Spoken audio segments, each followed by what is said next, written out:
26واں پارہ سورۃ الفتح بالکل شروع سے ہے۔ اعوذ باللہ من الشیطان الرجیم،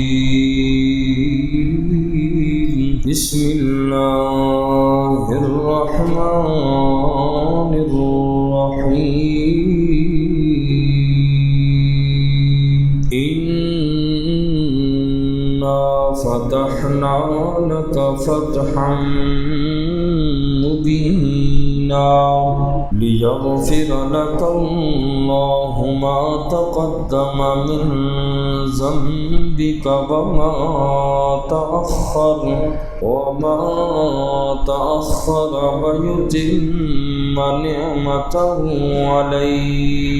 عليك ويهديك صراطا مستقيما۔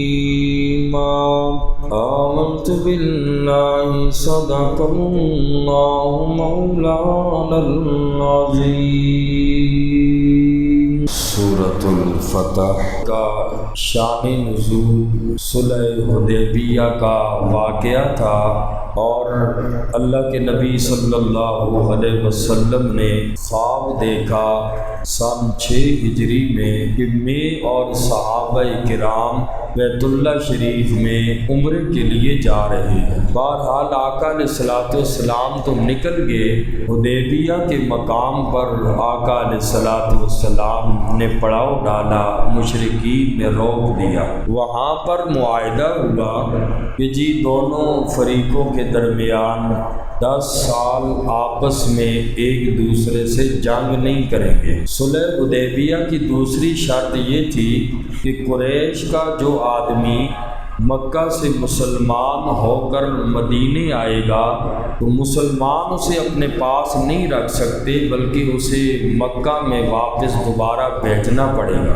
اور تیسری شرط یہ تھی کہ اگر اللہ نہ کرے کہ مسلمانوں میں کوئی مدینہ سے ارتداد اختیار کر کے اپنا مذہب چھوڑ کر مدینے سے مکہ آتا ہے تو اس آدمی کو واپس مدینہ نہیں بھیجا جائے گا، بلکہ وہ مشرکین ہی کے پاس رہے گا۔ اور اسی طرح معاہدے میں یہ بات بھی تھی کہ جتنا معاہدہ ہے، مدت جتنی ہے معاہدے کی 10 سال، اس میں کوئی ایک دوسرے پر تلوار نہیں اٹھائے گا اور نہ ہی کسی سے کوئی خیانت کرے گا۔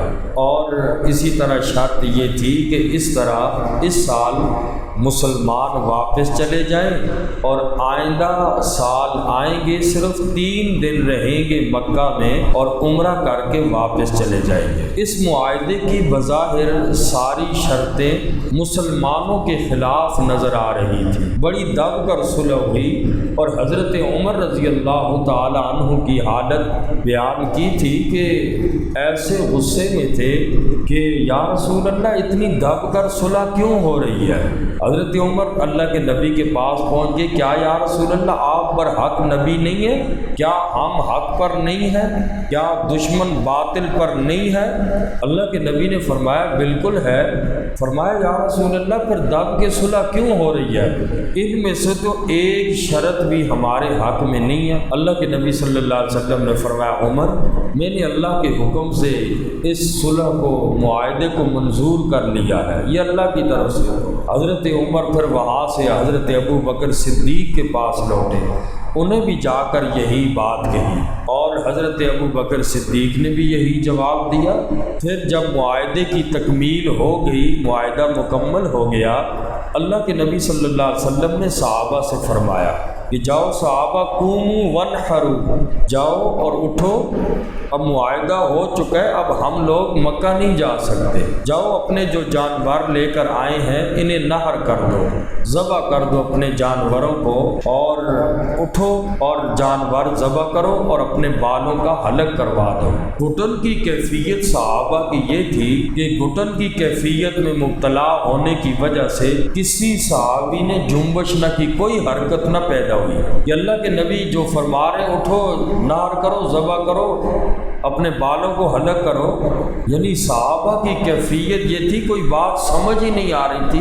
اللہ کے نبی صلی اللہ علیہ وسلم کی بات انہوں نے فرمائی، آقا نے 3 مرتبہ فرمائی اٹھو صحابہ، اور یہ کام کرو۔ صحابہ کی کیفیت عجیب تھی، شرائط اتنی دب کے ہو رہی ہیں اور صحابہ کرام گھٹن کے اندر مبتلا ہے۔ آقا علیہ الصلوۃ والسلام اٹھے اور صحابہ کرام کے پاس سے اٹھ کے حضرت ام سلمہ رضی اللہ تعالی عنہ جو رسول اللہ صلی اللہ علیہ وسلم کی بیوی ہیں، ان کے پاس خیمے میں آ کر تشریف لے آئے، اور جب صحابہ کرام نہ اٹھے، جانوروں کو ذبح نہ کیا، اللہ کے نبی پریشانی کے عالم میں صحابہ کے حضرت ام سلمہ کے پاس آ گئے اور حضرت ام سلمہ رضی اللہ تعالی عنہا سے یہ بات کی، میں نے صحابہ کو یوں حکم دیا، کوئی جنبش حرکت نہ ہوئی۔ حضرت سیدہ ام سلمہ رضی اللہ تعالی عنہا نے مشورہ دیا کہ یا رسول اللہ آپ کسی کو کچھ نہ کہیں، صحابہ پہ یہ گھٹن کی کیفیت طاری ہے، آپ کسی کو کچھ نہ کہیں، جائیں آپ سب کے سامنے اپنے جانور کو پہلے ذبح کریں اور پھر کسی سے حلق بھی کروا دیں کہ میرے سر کا حلق کر دو، تو آپ کے دیکھا دیکھی صحابہ کرام بھی اٹھ کر کریں گے۔ آقا علیہ الصلوۃ والسلام نے حضرت ام سلمہ کے مشورے پر عمل کیا، صحابہ کرام نے دیکھا دیکھی اللہ کے نبی کر رہے ہیں تو صحابہ بھی کھڑے ہوئے اپنے جانوروں کو ذبح کیا اور ایک دوسرے کا حلق کرنا شروع ہو گئے۔ اور حدیث پاک میں آتا ہے کہ تقریباً آقا علیہ الصلوۃ والسلام پھر 2 ہفتے وہیں حدیبیہ کے مقام پر آقا نے قیام فرمایا اور پھر اس کے بعد آقا علیہ السلام نے واپسی فرمائی۔ تو راستے میں یہی صورت ہے، یہی نازل ہوئی۔ صحابہ کرام حیران ہوئے جب پہلی آیت نازل ہوئی، انا فتحنا لک فتحا مبینا، اے میرا نبی ہم نے آپ کو عظیم فتح عطا فرمائی۔ یہ واپسی پر یہ صورت نازل ہوئی، صحابہ حیران ہوئے، پوچھنے لگے یا رسول اللہ کیا یہ فتح ہے؟ ہم نے اتنی دب کے شرائط طے کی، انا فتحنا لک فتحا مبینا، کیا یا رسول اللہ یہی حدیبیہ کا معاہدہ، یہی فتح ہے؟ نبی پاک صلی اللہ علیہ وسلم نے جواب دیا، قسم ہے اس ذات کی جس کے قبضے میں محمد کی جان ہے، فرمایا کہ بے شک یہ عظیم الشان فتح ہے، یہ عظیم الشان فتح ہے، اس کے آثار اور نتائج بعد میں ظاہر ہوں گے۔ تو یہ جو صلح حدیبیہ کا واقعہ ہوا، اس سے ہمارے لیے سبق کیا ہے؟ پہلا سبق تو یہ ہے کہ جب رسول اللہ صلی اللہ علیہ وسلم نے کفار سے معاہدہ کیا، آقا علیہ السلام نے اس معاہدے کی خلاف ورزی نہیں کی، تو جب بھی انسان کسی سے معاہدہ کرے تو صلح حدیبیہ سے سبق یہی ملتا ہے، خلاف ورزی نہ کرو، وعدے کی معاہدے کی خلاف ورزی نہ کرو۔ حضرت ابو بصیر کا واقعہ، تقریباً 300 صحابی مکے سے آگے تھے مدینے کے اندر، اور پھر حضرت ابو بصیر نے کمال کا کام کیا، چونکہ آقا علیہ السلام نے ابو بصیر کو بھی واپس کیا۔ حضرت ابو بصیر مکے واپس نہیں گئے، راستے میں انہوں نے صحرا کے پاس ہی کیا کیا، ڈیرا ڈال دیا۔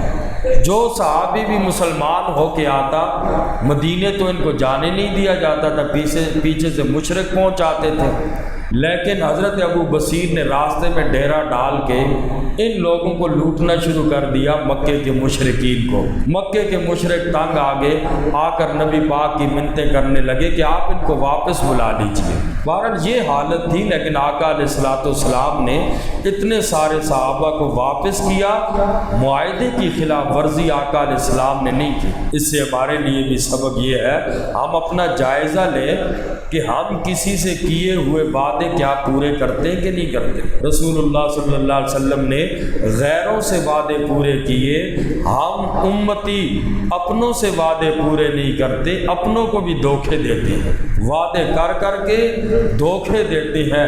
رسول اللہ صلی اللہ علیہ وسلم نے غیروں سے بھی کیے ہوئے وعدوں سے وفا کی۔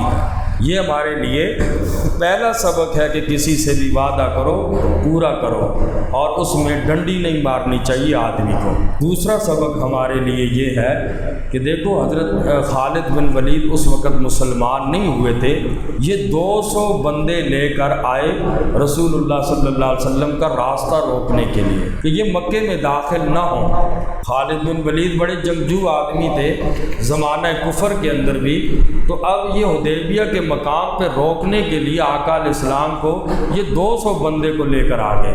آقا علیہ السلام کو پتہ چلا، اللہ کے نبی صلی اللہ علیہ وسلم نے حضرت خالد بن ولید والا راستہ ہی تبدیل کر لیا۔ کیوں؟ آقا علیہ السلام نے اپنے مقصد پر نظر رکھی کہ ہمارا مقصد لڑائی نہیں ہے، بیت اللہ کا طواف ہے، جنگ کرنا نہیں ہے۔ تو یہ آقا علیہ السلام نے مقصد کو ترجیح دی۔ ہم جائزہ لیں، کیا ہم بھی اپنی مقصد پر نظر رکھتے ہیں؟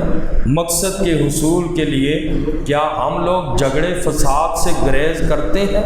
ہم تو بلا وجہ اپنے بھائی کو مقدمات میں الجھا کر اس کی زندگی کے مقصد سے اسے بھی محروم کر دیتے ہیں۔ ہماری تو زندگی کا کوئی مقصد ہی نہیں ہے، بس جو بھی ہے دنیا ہی ہے، باقی دین کے لیے ہمارا کیا مقصد ہے ہر انسان خوبی واقف ہے۔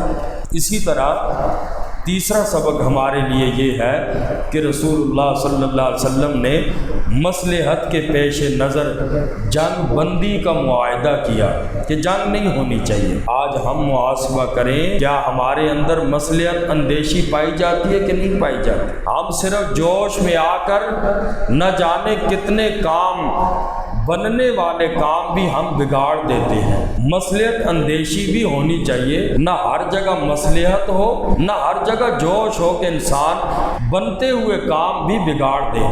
تو مصلحت اندیشی بھی ایک اچھی چیز ہے، موقع محل کے حساب سے دیکھنا چاہیے۔ جیسا کہ بابری مسجد کا جب مسئلہ چلا تو بابری مسجد کے سلسلے میں ایک بات یہ بھی آئی کہ بابری مسجد کو آثار قدیمہ کے حوالے کرنا چاہیے، اسے شہید نہیں کرنا چاہیے۔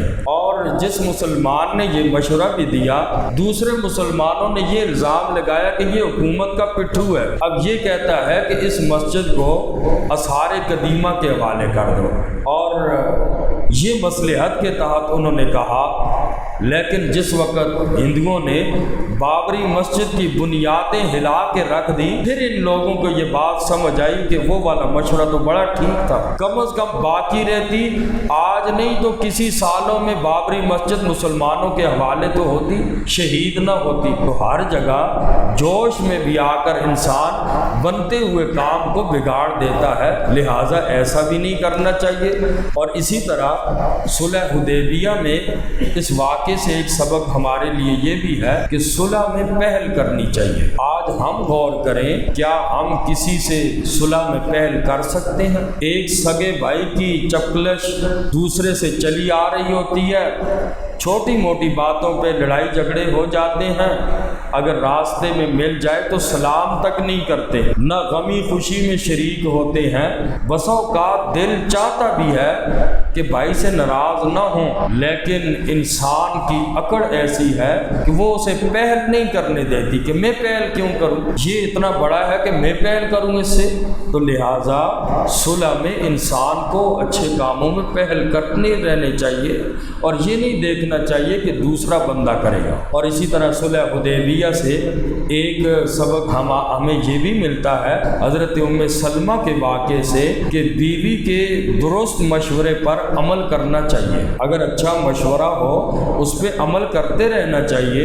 اللہ کے نبی صلی اللہ علیہ وسلم نے جیسا کہ حضرت ام سلمہ رضی اللہ تعالی عنہا کے مشورے پر عمل کیا تھا۔ اور آج اگر ہم اپنے معاشرے میں دیکھیں تو بیویوں کے کسی بھی مشورے کو قبول کرنے کی نگاہ سے کوئی دیکھتا ہی نہیں ہے، لوگ افراط اور تفرید کا شکار ہیں۔ بعض ایسے لوگ ہیں جو کہتے ہیں بیوی کی ایک بھی نہ مانو، اور بیوی جو کہے اس کے الٹ چلو۔ بعض لوگوں کا یہ نظریہ ہے، اگر وہ یہ کہے کہ آج یہ کرنا ہے، نہیں وہ کہے گا اس کے الٹ ہی کریں گے۔ اور بعض لوگوں کا ایسا نظریہ ہے، اور بعض لوگ ایسے ہیں کہ ہر بات بیوی کی مانتے ہیں۔ یہ بات بھی ٹھیک نہیں، افراط و تفریط نہیں، کہ جو اچھی بات ہو، جو ان کا اچھا مشورہ ہو اس پہ عمل کیا جائے۔ مشورے پر اگر عمل نہیں بھی ہوتا، لیکن جو اس نے مشورہ دیا اس کو قدر کی نگاہ سے دیکھنا چاہیے۔ اگر درست معلوم ہو تو اس پر عمل کیا جائے، یہ نہ سمجھا جائے کہ یہ تو ہے ہی بے وقوف ہے۔ اللہ کے نبی صلی اللہ علیہ وسلم نے جیسا کہ حضرت ام سلمہ کے مشورے پر عمل کیا تھا۔ اور اسی طرح ایک ہمارے لیے سبق صلح حدیبیہ سے یہ بھی ہے کہ جیسے اللہ کے نبی صلی اللہ علیہ وسلم کو حضرت سیدنا عثمان غنی رضی اللہ تعالیٰ عنہ کے شہید ہونے کا پتہ چلا، آقا نے فرمایا بدلہ لیں گے۔ آقا علیہ السلام نے 1400 صحابہ کے ہاتھ پر یعنی صحابہ سے موت کی بیعت لی، ہم مر جائیں گے لیکن عثمان کا بدلہ ضرور ہم لیں گے۔ معلوم ہوا اس واقعے سے، صلح حدیبیہ کے واقعے سے، کہ ایک مسلمان کی جان کی قیمت کتنی زیادہ ہے۔ آقا علیہ السلام ایک کے لیے اپنے 1400 صحابہ کرام کو جان نچھاور کرنے کے لیے تیار کر دیا کہ عثمان کا بدلہ ہر حال میں لینا ہے۔ تو آج ہم اپنے معاشرے پر نظر دوڑائیں، صلح حدیبیہ کی روشنی میں کتنے ایسے لوگ ہیں جو مسلمانوں کے خون کو کوئی اہمیت ہی نہیں دیتے، جائیداد پہ قتل ہو رہے ہیں، پیسے پہ قتل ہو رہے ہیں، چھوٹی چھوٹی باتوں پہ قتل ہو رہے ہیں۔ کیا انسان کی اہمیت ہے ہمارے ہاں؟ اور اسی طریقے سے غزہ میں مظلوم مسلمانوں کا، بچوں کا خون پانی کی طرح بہہ رہا ہے، کیا ہمارا دل مچلتا ہے؟ ہر انسان اپنے دل میں غور کرے، کاش کہ بیت رضوان سے ہم یہ سبق سیکھ لیتے کہ انسان کی جان کی اہمیت کتنی زیادہ ہے۔ تو یہ مختصر سی بات تھی صلح حدیبیہ کے بارے میں، اور آقا علیہ الصلوۃ والسلام نے جن شرائط پر عمل کیا ان میں ہمارے لیے سبق کیا ہے۔ انشاءاللہ باقی آیات مبارکہ کا ترجمہ اگلے